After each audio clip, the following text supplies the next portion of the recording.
ప్రభు అయిన యేసుక్రీస్తు దివ్యమైన, ఘనమైన, బలమైన, సాటిలేని, ఉన్నతమైన, మహోన్నతమైన గొప్ప యేసుక్రీస్తు నామములో మీ అందరికీ నా యొక్క హృదయపూర్వక వందనాలు తెలియజేస్తున్నాను.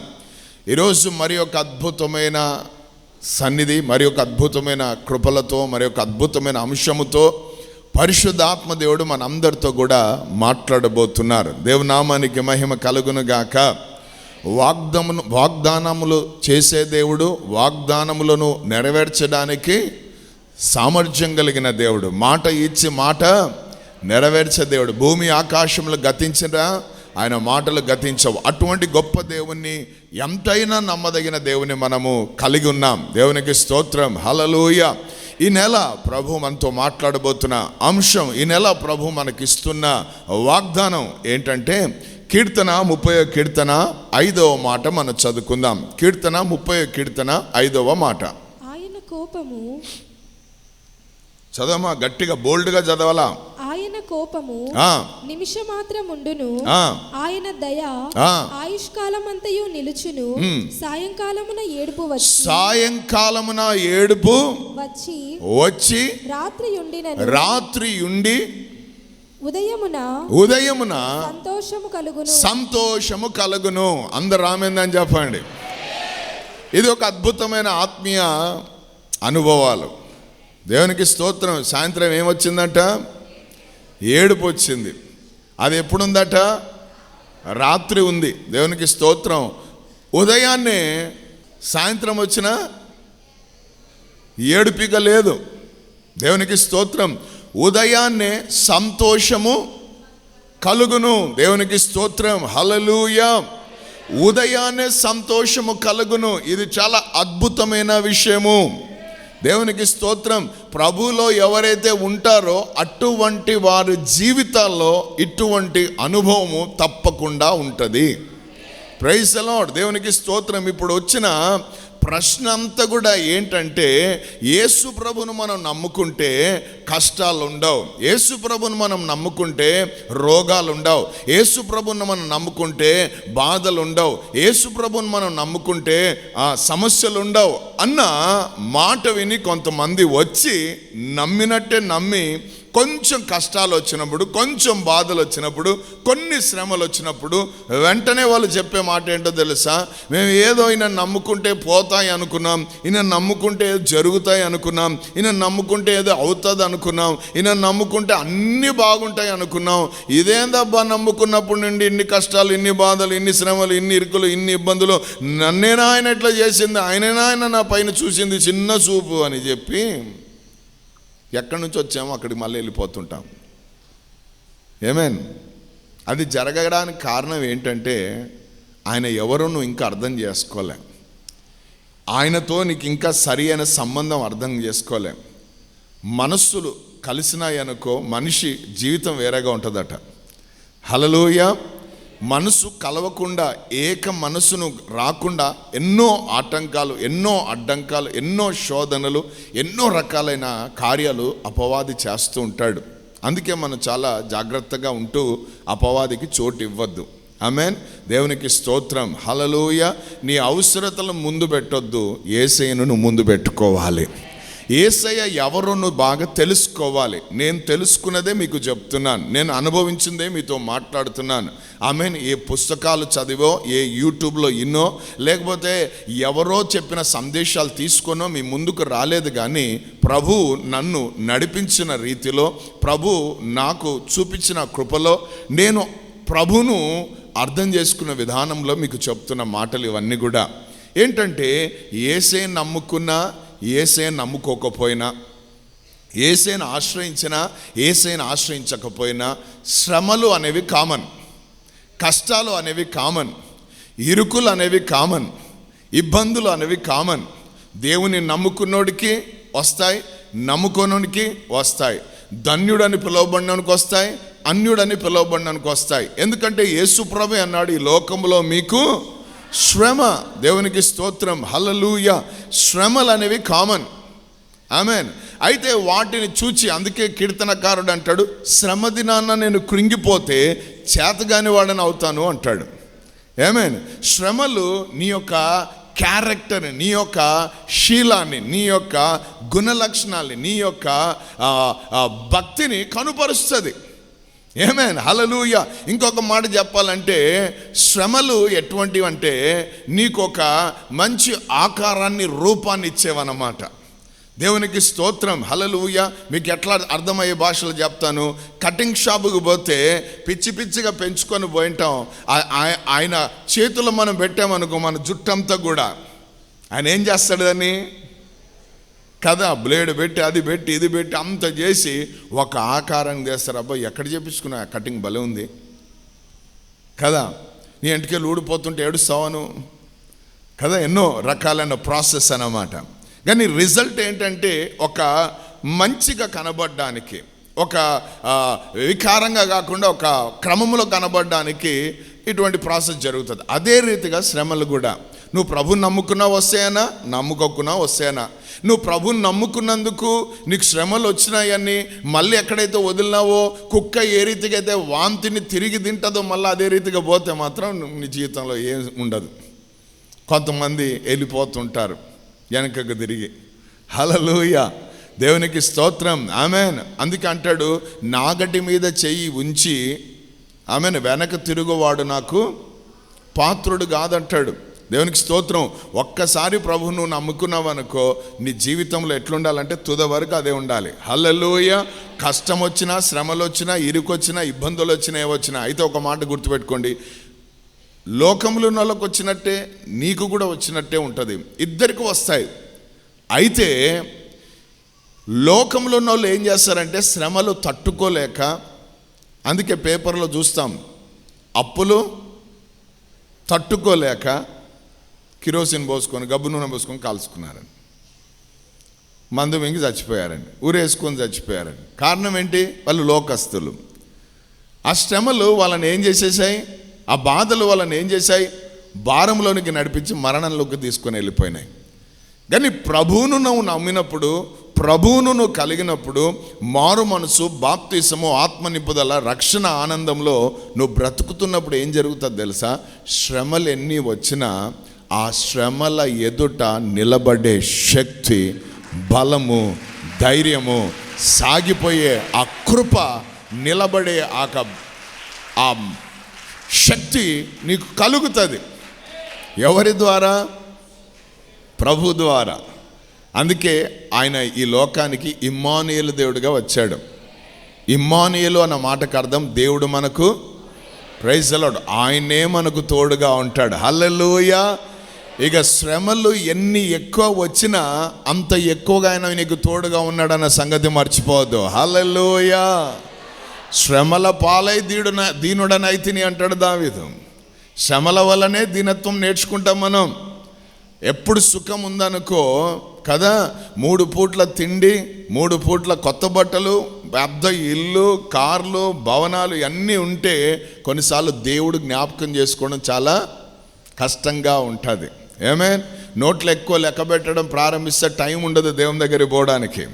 అదే రోగం ఉందనుకో, హల్లెలూయా, దేవునికి స్తోత్రం. ఒక ఆయన ఈ రీతిగా అంటాడు, మందిరాల్లో ప్రార్థనల కంటే హాస్పిటల్లో ప్రార్థనలు ఎక్కువ చేయబడుతున్నాయట.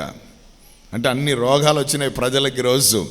హల్లెలూయా. కాబట్టి శ్రమలలో నీకు దేవుడు తోడుగా ఉంటాడు. కాబట్టి నువ్వు ఎప్పుడు దిగులు పడద్దు. దేవునికి స్తోత్రం, ఆమేన్. అందుకే ఇక్కడ దావీదే రాస్తున్నాడు. దావీదు అనే అనుభవాలు కదా, శత్రువులు చుట్టూ ఉన్నారు, ఈయన ఒక్కడే ఉన్నాడు. ఆ మధ్యలో అంటాడు, సాయంకాలం నాకు ఏడుపు వచ్చింది, రాత్రి అది ఉంది నాతోనే, నా పరుపంతా తడిసిపోయింది, నా దిండంతా తడిసిపోయింది కన్నీళ్లతో. కానీ ఒక మాట, ఈరోజు ప్రభు ఇస్తున్న వాగ్దానం, ఉదయము సంతోషము కలుగును. హల్లెలూయా. ఉదయము అన్న మాట ఒక నిరీక్షణతో కలిగిన మాట. హల్లెలూయా.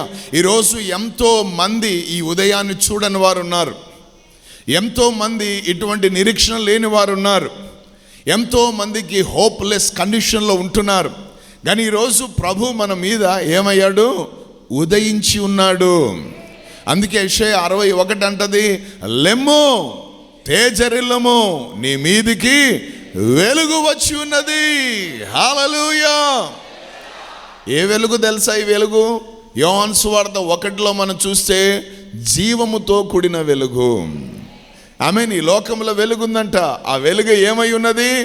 అది మనకు జీవమై ఉన్నది. దేవుని నామానికి మహిమ కలుగును గాక. అందుకే యేసయ్య అంటాడు, నేను సమృద్ధి అయిన జీవాన్ని ఇవ్వడానికి వచ్చాను. హల్లెలూయా. ఈ సమృద్ధి అయిన జీవం ఎవరు పొందుకుంటారంటే ఆ వెలుగులో ఉన్నవారు. దేవునికి స్తోత్రం. కాబట్టి ఉదయము సంతోషము కలుగును. Praise the Lord. గతాన్ని ఎవరు జ్ఞాపకం చేసుకోవద్దు. ఆమేన్. జరిగిన దాంట్లో జ్ఞాపకం చేసుకుంటా ఉంటే జరిగే కార్యాలన్నీ ఆగిపోతాయి. వెనక వాటిని మనం మర్చిపోతే ముందున్న వాటిలో మన గొప్ప కార్యాలు మనం చూస్తాం. అద్భుతమైన కార్యాలు చూస్తాం. ఊహకు మించిన కార్యాలు చూస్తాం. హల్లెలూయా, హల్లెలూయా. దేవుని నామానికి మహిమ కలుగాక. కాబట్టి రాత్రి మనం చూసుకున్నాం యాకోబు యొక్క జీవితాన్ని. ఆమేన్. యాకోబుకు దేవుడు ఏం చేశాడు తెలుసా? అస్తమించని సూర్యుడు అతని జీవితంలో ఉదయింపజేశాడు. హల్లెలూయా. దేవునికి స్తోత్రం. అతని దుఃఖ దినములను దేవుడు ఏం చేశాడు? సమాప్తం చేశాడు. దేవుని నామానికి మహిమ కలుగును గాక. కాబట్టి దేనిని బట్టి ఉదయము సంతోషాన్ని కలగజేస్తుంది. ఉదయము సంతోషాన్ని కలగజేయడం దేని బట్టి అంటే మొట్టమొదటిగా ఆయన ఉదయించిన దాన్ని బట్టి. రెండవదిగా మనం చూసాము, దేవునికి స్తోత్రం, ఆదికాండం 32, 24, 29, 31 చూసాం. దాని తర్వాత నిర్గమకాండం 14, 21, 24 వచనంలో మనం చూసాం. దేవునికి స్తోత్రం. వెనక వస్తున్న శత్రువును దేవుడు ఏం చేశాడు? ఎర్ర సముద్రంలో ముంచేశాడు. దేవునికి స్తోత్రం. రాత్రంతా బలమైన గాలి వీచిందట. ఉదయానికి ఎవరు లేరు? ఆమేన్. ఏ శత్రువు అయితే నీ వెంట పడ్డాడో, ఏ శత్రువు అయితే నీ వెనుకున్నాడో, ఏ శత్రువు అయితే నేను పతనం చేయాలని వాడు గుంటనక్క వలె కాసుకొని ఉన్నాడో, వాడు ఉదయానికి ఏం లేడు. Praise the lord. హల్లెలూయా. మిరియాకి ఏం చేస్తుంది తెలుసా? పాటలు పాడుతూ నాట్యాలు చేస్తూ దేవుని గణపరుస్తూ ఉంది. సెలబ్రేషన్ జరుగుతూ ఉంది. కారణం ఏంటి? వెనకబడే శత్రువు ఏమయ్యాడు? నీళ్ళల్లో దేవుడు ముంచేశాడు. ఊపిరి తిరగకుండా. ఇది ఒక ప్రవచనాత్మకంగా చెప్తున్నాను. ఊపిరి కూడా తీసుకోవడానికి నాకు అవకాశం లేదన్న అటువంటి కష్టమైన సమయాల్లో, అటువంటి భయంకరమైన పరిస్థితుల్లో నేను ఉన్నానంటే ఆ పరిస్థితిని నా దేవుడు మార్చబోతున్నాడు. ఈరోజు సంతోషమును నీకు కలగజేయబోతున్నాడు. సంతోషము నీకు కలుగును. హల్లెలూయా, ఆమేన్. నిన్ను ఆపడానికి వాడికి ఊపిరి ఆగిపోతుంది ఇప్పుడు. దేవుని నామానికి మహిమ కలుగును గాక. దాంతో చూడండి నిర్గమకాండం 16వ అధ్యాయం 10వ వచనం. అట్లు అహరోను, నిర్గమ 16:10. అట్లు అహరోను ఇశ్రాయేలీయుల సర్వ సమాజముతో మాటలాడుచుండగా వారు అరణ్యము వైపు చూచిరి. అప్పుడు యెహోవా మహిమ ఆ మేఘములో వారికి కనబడెను. అప్పుడు యెహోవా మోషేతో ఇట్లనెను, నేను ఇశ్రాయేలీయుల సనుగులను వింటిని. నీవు సాయంకాలమున మీరు మాంసము తిందురు, ఉదయమున ఆహారము చేత తృప్తి పొందుదురు. అప్పుడు మీ దేవుడనైన యెహోవాను నేనే ఉదయమున ఆహారము చేత తృప్తి పొందుదురు. అందరూ ఆమేన్ అని చెప్పండి. దేన్ని బట్టి సంతోషం కలుగుతోంది? ఉదయము దేవుడు నీకు ఏం పెడుతున్నాడు? ఏ ఆహారము? మన పితరులకు పెట్టిన ఆహారం కాదు, ఇది జీవ ఆహారము. యేసు ప్రభు అన్నాడు, మీ పితరులు పెట్టిన ఆహారము తిని చాలా మంది ఏమయ్యారు? అరణ్యములో రాలిపోయారు. కానీ నేను పెట్టే ఆహారం అది ఎటువంటిది? అది జీవముతో కూడిన ఆహారము. దేవునికి స్తోత్రం. హల్లెలూయా. ఎవరికైతే ఈ ఆహారము దొరుకుతుందో వాడికి సంతోషము కలుగుతుంది. అందరూ ఆమేన్ చెప్పండి. Praise the Lord. తల్లిదండ్రులు పిల్లలు స్కూల్కి పోయేటప్పుడు ఏం పెట్టి పంపిస్తారు? ఆహారం ఒక టిఫిన్ బాక్స్లో పెట్టి పంపిస్తారు. ఆమేన్. వాడు ఆ టయానికి తింటూ బలం తెచ్చుకొని పోతా ఉంటాడు. అదే రీతిగా పరలోకం నుండి మనకి ఆహారం దేవుడు మన చేతిలో పెట్టాడు. ఆమేన్. దేవునికి స్తోత్రం. కొంతమంది పిల్లలు ఉంటారు ఒకేసారి తినేస్తారు, కానీ కొంతమంది అట్లా తినరు. కొంచెం కొంచెం తింటూ ఉంటారు. ఆమేన్. ఒక టిఫిన్ క్యారేజ్ రోజంతా తినేవాళ్ళు ఉన్నారు. ఆమెన్, హల్లెలూయా. అదే రీతిగా మనము కూడా సమయమందు అసమయమందు ప్రతిరోజు ఏం చేస్తుండాలా? దేవుని వాక్యాన్ని, ఈ మన్నాను ఏం చేస్తుండాలా? తింటూనే ఉండాలా. దేవునికి స్తోత్రం. ఎందుకంటే ఇది సర్వ శరీరానికి ఆరోగ్యమును, ఎముకలకు సత్వనిచ్చేది. ఐ మీన్ ఇది మనకు సంతోషాన్ని కలగజేసేది. కాబట్టి దేవుడు వాక్యముతో నువ్వు ఎంత ఎక్కువ సమయం గడపడం ప్రారంభిస్తావో అంత ఎక్కువగా నీకు సంతోషం కలుగుతుంది. ఐ మీన్ దేవుడు ఏం చేశాడు? వాళ్ళకు మన్నాను కురిపించాడు. ఉదయాన్నే ఏం కలుగుతుంది వాళ్ళకు? మన్నా. చెమట కార్చకుండా ఆహారం దొరుకుతుంది వాళ్ళకు. పనులకు పోకుండా గుడారాలలో ఉంటే చాలు, ఉదయాన్నే ఏముంటుంది? పాలెంలో మన్నా కురువడి ఉంటుంది. వాళ్ళకు చెప్పింది ఏంటంటే, మీరు వెళ్ళి ఆ మన్నాను ఏరుకొని వచ్చి రోడ్లో పెట్టి ఏం చేయమన్నాడు? దంచిన తర్వాత దాన్ని తినండి అన్నాడు. Praise the Lord. దేవునికి స్తోత్రం. ఊరికే తింటే దాని యొక్క బలం మీకు అర్థం కాదు, దాని యొక్క ప్రభావం మీకు అర్థం కాదు, దాని యొక్క శక్తి మీకు అర్థం కాదు. దేవునికి స్తోత్రం. హల్లెలూయా, హల్లెలూయా. ఇప్పుడు గబగబ తినేసినామనుకో, కడుపు ఏమవుతుంది? నొప్పిలేస్తుంది. ఎందుకు? కెపాసిటీ పెరిగిపోయింటుంది లోపల. ఆ గ్రైండర్ ఏం చేయదు? పని చేయదు. మిక్సీలో మొత్తం వేసేసి పెట్టినామంటే మిక్సీ ఏముంటుంది? అనేది అని శబ్దాలు కూడా మారిపోతాయి. ఏంటది? హల్లెలూయా.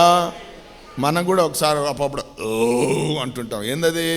మిక్సీ సరిగా లేదని అర్థం, లోపల ఏదో ప్రాబ్లం ఉందని అర్థం. అది దేవునికి స్తోత్రం. సో దేవాది దేవుడు అంటాడు, ఆ మన్నాన్ని మీరు దంచుకొని ఏం చేయాలట? తినండి. దేవునికి స్తోత్రం. వాక్యము కూడా నెలకు సరిపోయేంత ఒకే రోజు అన్నా ఆ సువార్తలు అన్నీ చదివేసినానన్నా, పత్రికలన్నీ చదివేసినానన్నా, ఆ మోషే రాసిన 5 ఖండాలన్నీ చదివేసిన, రాజుల గ్రంథాలు అన్నీ చదివేసినానన్నా అని చెప్పొద్దు. ప్రతిరోజు కొంచెం కొంచెం ఏం చేయాలా? తీసుకోవాలి. తీసుకున్న తర్వాత ఇప్పుడు జాగ్రత్తగా వినండి, దాన్ని నెమ్మురు వేయాలి. దివారాత్రములు దానిని ధ్యానించువాడు. అందుకే కీర్తన 1:1 ఏముంది? ఆమెన్, హల్లెలూయా. చదవండి ఆ మాట. కీర్తన 1:1 నుంచి. దుష్టుల ఆలోచన చొప్పున నడువక కింద అతడు నీటి కాలువల యొరను నాటబడినదై యెహోవా ధర్మశాస్త్రమునందు ఆనందిస్తూ దివారాత్రములు దానిని ధ్యానించువాడు ధన్యుడు. అందరూ ఆమేన్ చెప్పండి. సో దివారాత్రంలో నీ పని ఏమై ఉండాలా? ధ్యానము ఉండాలి. ఏమి ధ్యానం చేయాలా? దేవుని వాక్యాన్ని ధ్యానం చేయాల. యేసు పరిశుద్ధాత్ముడా అది అవసరంలే, వాక్యం ఉంది. హల్లెలూయా. ఈ వాక్యాన్ని దివారాత్రములు నీవు ధ్యానిస్తే ఏం కలుగుతుంది తెలుసా? సంతోషము కలుగుతుంది, ఆనందము కలుగుతుంది. అందుకే దావీదు ఎట్లా పోలుస్తాడంటే, క్రొవ్విన మెదడు నాకు దొరికినట్లుందట. ఆమేన్, దేవునికి స్తోత్రం. హల్లెలూయా. మనం వాక్యాన్ని చదువుతాం, అదే సమస్య. వాక్యం చదివేది కాదు, వాక్యం ధ్యానించాలి. చదివేది అంటే ఎల్కేజీ యూకేజీ పిల్లలు చేసే పని. ఆమేన్, దేవునికి స్తోత్రం. పిల్లవాడిగా ఉన్నప్పుడు పిల్లవాడిగా మాట్లాడాను, పిల్లవాడిగా ఆలోచించాను అంటాడు. ఇప్పుడు నేను పెద్దవాడిని అంటాడు పౌలు గారు. హల్లెలూయా. సో మీ కాలమును బట్టి చూస్తే మీకు నేను బలమైన ఆహారం పెట్టాలనుకున్నాను, కానీ మీరు ఇంకా పాలు తాగే బుడ్డిలు పట్టుకొని తిరుగుతే ఎట్లా అంటాడు సంఘంతోటి. ఆమేన్. నేను రక్షింపబడి 10 ఏండ్లు అయిందన్నా, 15 ఏందన్నా, 20 ఏండ్లు అన్నా భలే చెప్తారు, కానీ పొట్ట తీలిస్తే ఒక్క అక్షరం రాదట. అట్లా ఒక్క వాక్యం చెప్పయ్యా, చిన్న ప్రార్థన చేయ అంటే చెయ్యి. ఆమేన్. వాళ్ళకి చౌడి ఏం లేదు, నీకు చెప్తున్నాడు దేవుడు చేయమని. పక్కన వాళ్ళకి భలే పాస్ చేస్తావు. హల్లెలూయా. ఆమేన్. మళ్ళా పేరేమో చాలా గొప్ప. పిల్లప్పుడు భరతన నీ వయసు నువ్వు పిల్లనుగా ఉన్నప్పుడే నేను రక్షణ పొందుకున్నాను అన్న వాళ్ళు కూడా ఉన్నారు నాకు. Praise Lord. అంటే నువ్వు నాకేం చెప్పాల్సిన అవసరం లేదని. ఆమేన్. హల్లెలూయా. కానీ ఈరోజు నువ్వు కూర్చున్నప్పుడు, లేచినప్పుడు, నడుస్తున్నప్పుడు, పడుకున్నప్పుడు ఎప్పుడు కూడా నీవు దివారాత్రంలో అయిన వాక్యాన్ని ధ్యానిస్తూ ఉండాలి. అప్పుడు ఏముంటుందంటే సంతోషం కలుగుతుంది. సంతోషమే అని చెప్పింది లోకం. సగం కాదు, మన దగ్గర ఫుల్ బలం ఉంటుంది. లోకంలో సంతోషిస్తే సగం బలమే, కానీ యేసయ్యలో దేవుని వాక్యంలో సంతోషిస్తే ఆమేన్. అందరూ ఆమేన్ అని చెప్పండి. సామాన్యులంట యేసు ప్రభు వారు వాక్యం మాట్లాడుతుంటే భలే సంతోషంగా వింటున్నారట. కానీ శాస్త్రులు, పరిసయ్యులు, సదుక్యులు వీళ్ళందరూ ఎంజాయ్ చేయడం లేదు, ఆ సంతోషం వల్ల కలగడం లేదు. కారణం ఏంటంటే అనుమానంతో వింటున్నారు కాబట్టి, ఏం తప్పులు పడదామా అని వింటున్నారు కాబట్టి, ఈయన నోట ఏ మాట వస్తే ఎక్కడ తప్పు పట్టుకుందామా అని ఈ పరిచర్య, ఈ యొక్క పరిచర్యల ఆలోచనలతో ఉన్నారు వాళ్ళు. అందుకే they are not rejoicing and they are not enjoying that God's word. దేవుని వాక్యాన్ని ఆనందించలేకపోతున్నారు. హల్లెలూయా. ఈరోజు మనం ఆనందించాలంటే కేవలం దేవుని వాక్యంలోనే. ఫుల్ జాయ్ ఉంటుంది దీంట్లో, మామూలుగా ఉండదు అది. దేవునికి స్తోత్రం. హల్లెలూయా, హల్లెలూయా, ఆమేన్. మా అమ్మ విద్య లేని పామురాలు, ఆమెకు విద్య లేదు, 3వ క్లాస్ ఏమో చదివింది ఆ రోజుల్లో. కానీ బైబిల్ పట్టుకుంటుంది రాత్రి 10 గంటలకు. ఎందుకంటే మేము 6 మంది, మా అందరికీ అన్నీ చేసి ఉదయం 5 గంటల నుంచి రాత్రి 10 గంటల వరకు చాకిరంతా చేసి అన్నీ పెట్టేసి రాత్రి 10 గంటలకు బైబిల్ తెరుస్తుంది. తెరిచి అక్షరం ఒత్తులు వల్లులు అన్నీ కలుపుకుంటా ఒక్కొక్కటి చదువుతా రాత్రి 11 కావచ్చు, 12 కావచ్చు, 1 గంట దినాలు కూడా ఉన్నాయి ఆమె జీవితంలో. ఉదయాన్నే చురుగ్గా 5 గంటలకు లేస్తుంది.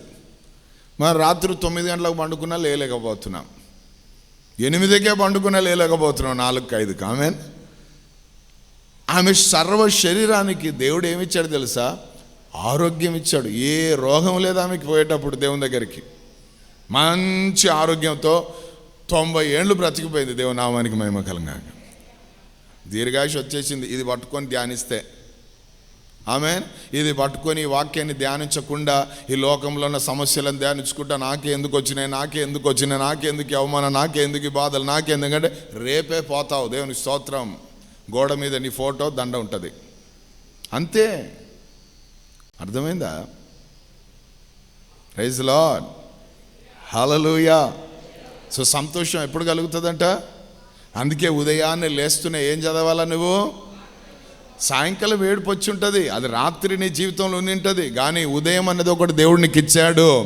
ఉదయాన్నే లేచి నువ్వు భయపడి, దిగులు పడి, చింతపడి, అయ్యో ఈరోజు ఈ నెల ఏమవుతుందో, ఏం జరుగుతుందో, ఫీజులు ఎట్లనో, పిల్లలకు చదువులు ఎట్లనో, వ్యాపారం ఎట్లనో, ఉద్యోగం ఎట్లనో, రావడి పోబడి ఆబడి లోన్లు అవి ఏవి అన్నీ కాదు.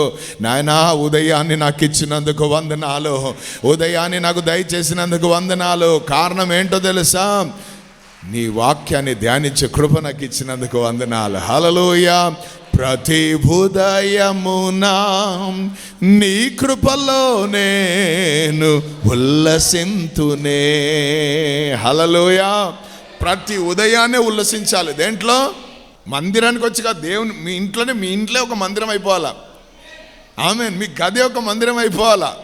అక్కడ ఉదయాన్నే లేస్తేనే చప్పట్లు ఉండాలా, అక్కడ ఉదయాన్నే లేస్తేనే స్వరం ఎత్తాలా, అక్కడ ఉదయాన్నే లేస్తూనే వాక్యం చదవాలా, అక్కడ ప్రార్థన జరగాల, అక్కడ స్తోత్రాలు ఉండాలా, అక్కడ అద్భుతమైన దేవుని యొక్క ప్రసన్నతతో నింపబడి ఉండాలా.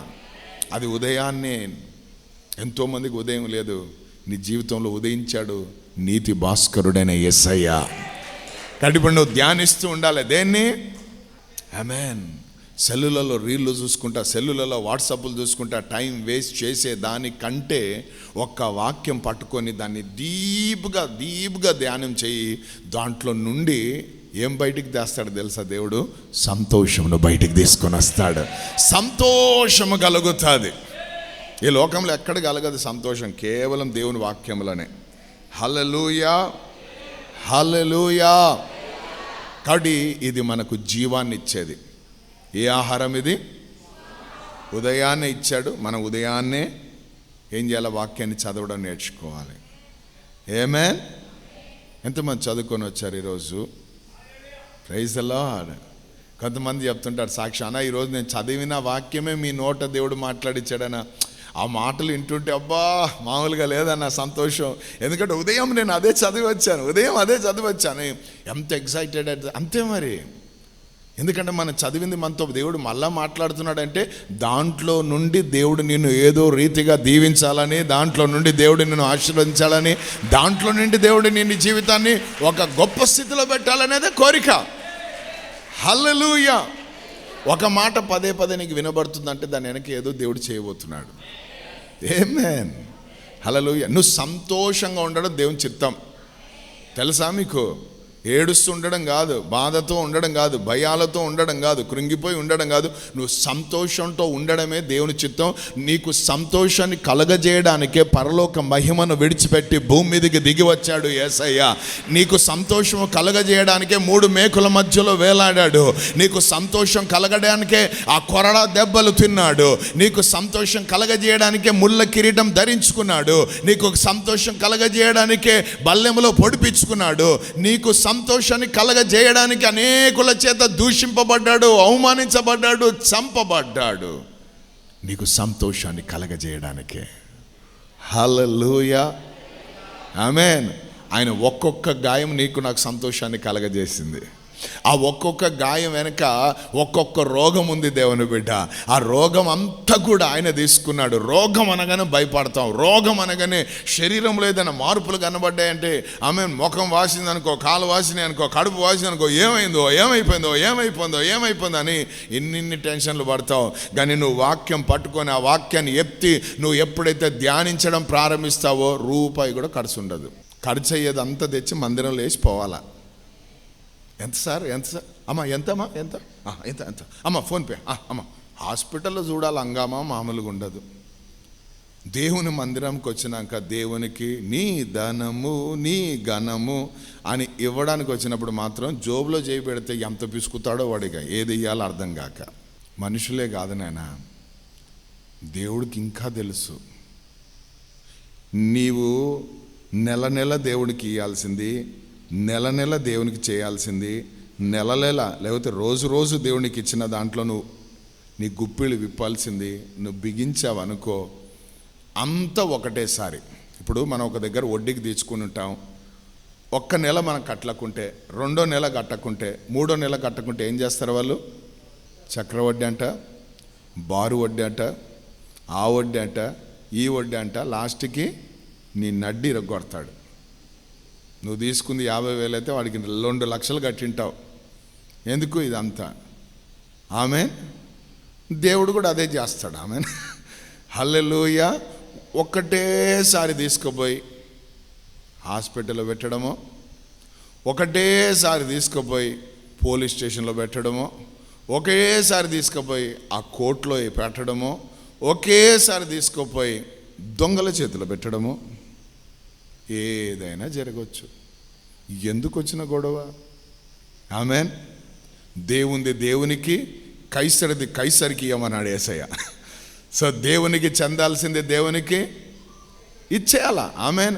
నాయనా ఈ నెలంతా కష్టపడడానికి, ఈ నెలంతా నిలబడడానికి, ఈ నెలంతా పని చేసుకోవడానికి, ఈ నెలంతా ఆదాయాన్ని నాకు ఇచ్చి నాకు బలాన్ని ఇచ్చినందుకు కృతజ్ఞతగా నేను నీకు నీ మందిరంలో నేను ఇస్తున్నాను నాయన అంటే దేవుడు ఎంత సంతోషపడతాడు తెలుసా? ఒరే వీడు ఏం రుణం పెట్టుకోడరా అని ఆయన ఇష్టపడతాడు. వీడు నన్ను ఘనపరుస్తున్నాడు రా అని ఏం చేస్తాడు దేవుడు? నేను ఘనపరచడం ప్రారంభిస్తాడు. ఈరోజు చాలామంది జీవితాల్లో సమస్యకు గురికాడానికి కారణం ఏంటంటే ఇదే. ఆకాశమందు నీవు తప్ప